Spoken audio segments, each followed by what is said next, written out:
Live TV, सच सबसे आगे। नमस्कार, मैं हर्षिता सिंह और आप देख रहे हैं द लाइव टीवी। चैनलों में बॉलीवुड को लेकर के चलाए गए अभियान का जो मामला है अब दिल्ली हाई कोर्ट तक पहुंच चुका है। 4 बॉलीवुड एसोसिएशनों और 34 बॉलीवुड निर्माताओं ने याचिका दिल्ली हाई कोर्ट में जाकर के दाखिल की है। याचिका में बॉलीवुड के खिलाफ गैर जिम्मेदाराना और अपमानजनक टिप्पणी करने से रोकने के लिए ये याचिका दिल्ली हाई कोर्ट में जाकर के दाखिल की गई है। तो इन सब के बाद अब ऊट पटांग बातें बनाने वाले टीवी चैनलों की अब खैर नहीं है। जिन निर्माताओं ने ये याचिका दायर की है हाई कोर्ट में जाकर के, उन्होंने इस बात की वहां अपील भी की है कि रिपब्लिक और टाइम्स नाउ जैसे तमाम चैनल जो कि निराधार स्टोरी चला करके बॉलीवुड के लोगों की उनकी छवि को धूमिल कर रहे हैं, उसे खराब कर रहे हैं, उन पे रोक लगाई जाए। सुशांत के केस के बाद से ही टीआरपी और लोगों के इमोशंस को पकड़कर किस तरह से चैनलों ने रिपोर्टिंग की हम सब ने देखा। जांच किस चीज की होनी थी और जांच किस चीज पे जा पहुंची लोगों ने देखा। पूछताछ वहां क्या करना था लेकिन पूछताछ किस चीज की होने लगी वो भी सबने देखा। खैर, इस अर्जी में अर्नब गोस्वामी, उनके रिपोर्टर प्रदीप भंडारी और टाइम्स नाउ की एंकर नविका कुमार का भी नाम आया है। इसके साथ ही तमाम दूसरे टीवी चैनलों और पत्रकारों के नाम का भी इसमें जिक्र किया गया है जिन्होंने ऐसा काम किया है।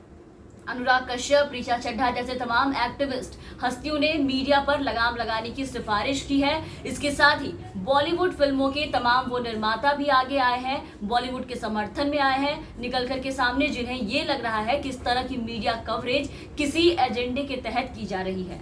तो पिछले दिनों आपको याद होगा कि करण जौहर के घर पर बने एक वीडियो को दिखाकर फिल्म इंडस्ट्री पर यह आरोप लगाया गया था कि ये सबके सब नशेड़ी है, सबके सब ड्रग लेकर के बैठे थे। और इस वीडियो में करण जौहर, शाहिद कपूर, अर्जुन कपूर, विकी कौशल के साथ साथ और भी कई बॉलीवुड सेलिब्रिटीज थे जो इस वीडियो में नजर आ रहे थे। और इसके बाद रिपब्लिक टीवी और टाइम्स नाउ पर इस वीडियो को लेकर के एक डिबेट भी की गई थी जो कि काफी लंबी बहस थी। वो तमाम तरह की चीजें हुई थी वहां पे, जिसका नतीजा आज ये आप सबके सामने है।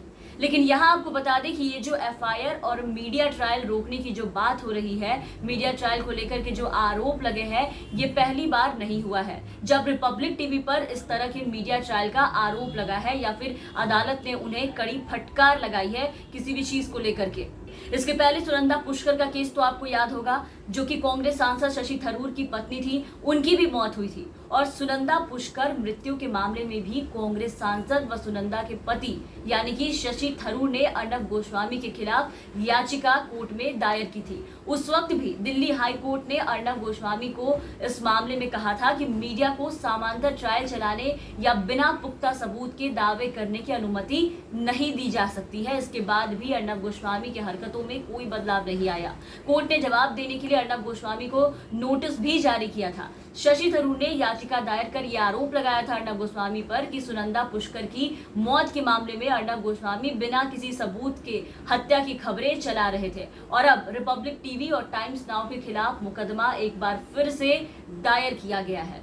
तो अर्नब गोस्वामी, प्रदीप भंडारी और टाइम्स नाउ के राहुल शिवशंकर और नविका कुमार को भी इसमें नामजद किया गया है। और जो याचिका दायर की गई है उसमें और भी कई तरह की बातों का जिक्र किया गया है। उसमें मीडिया ट्रायल के अलावा ये भी कहा गया है कि इन चैनलों की तरफ से बॉलीवुड को लेकर के काफी अपमानजनक शब्दों का यूज किया गया है, उसका इस्तेमाल किया गया है। जैसे कि वहां लिखा गया था, उसमें जिक्र किया गया है कई तरह के जो वर्ड्स थे जो बॉलीवुड सेलिब्रिटीज के लिए, बॉलीवुड के लोगों के लिए यूज किए गए, वो हमने भी देखा है किस तरीके से टीवी चैनलों पे इन्हें किस नाम से बुलाए जा रहे थे, गंदा, मैला, ड्रगी। और इसके बाद ये भी कहा गया था कि ये बॉलीवुड है जहां गंदगी को साफ करने की जरूरत है। अरब के सभी इत्र अगर बॉलीवुड की बदबू दूर करने पर आ गए तो वो भी इस बदबू को दूर नहीं कर सकते हैं। ये देश का सबसे गंदा उद्योग है। तो ये तमाम तरह के जो सारे वर्ड्स और बातें कही गई थी, इन सारी बातों का भी यहाँ इस याचिका में जिक्र किया गया है। तो इस तरह बॉलीवुड ने एकजुट होकर के इन चैनलों के खिलाफ अब मोर्चा खोल दिया है।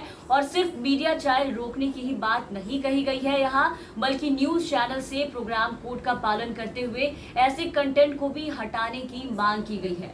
तो इन सब के बाद अब देखना ये होगा कि इसके क्या नतीजे होते हैं और ये बात जो है वो आगे कहाँ तक पहुँचती है। फिलहाल के लिए इस वीडियो में बस इतना ही। आप बने रहे हमारे साथ। अगर आपने अब तक हमारे चैनल को सब्सक्राइब नहीं किया है तो सब्सक्राइब कर ले, बेल आइकन जरूर दबाएं ताकि हमारी हर अपडेट्स आप तक पहुँचती रहे और आप हमारे साथ बने रहे। धन्यवाद। लाइव टीवी, सच सबसे आगे।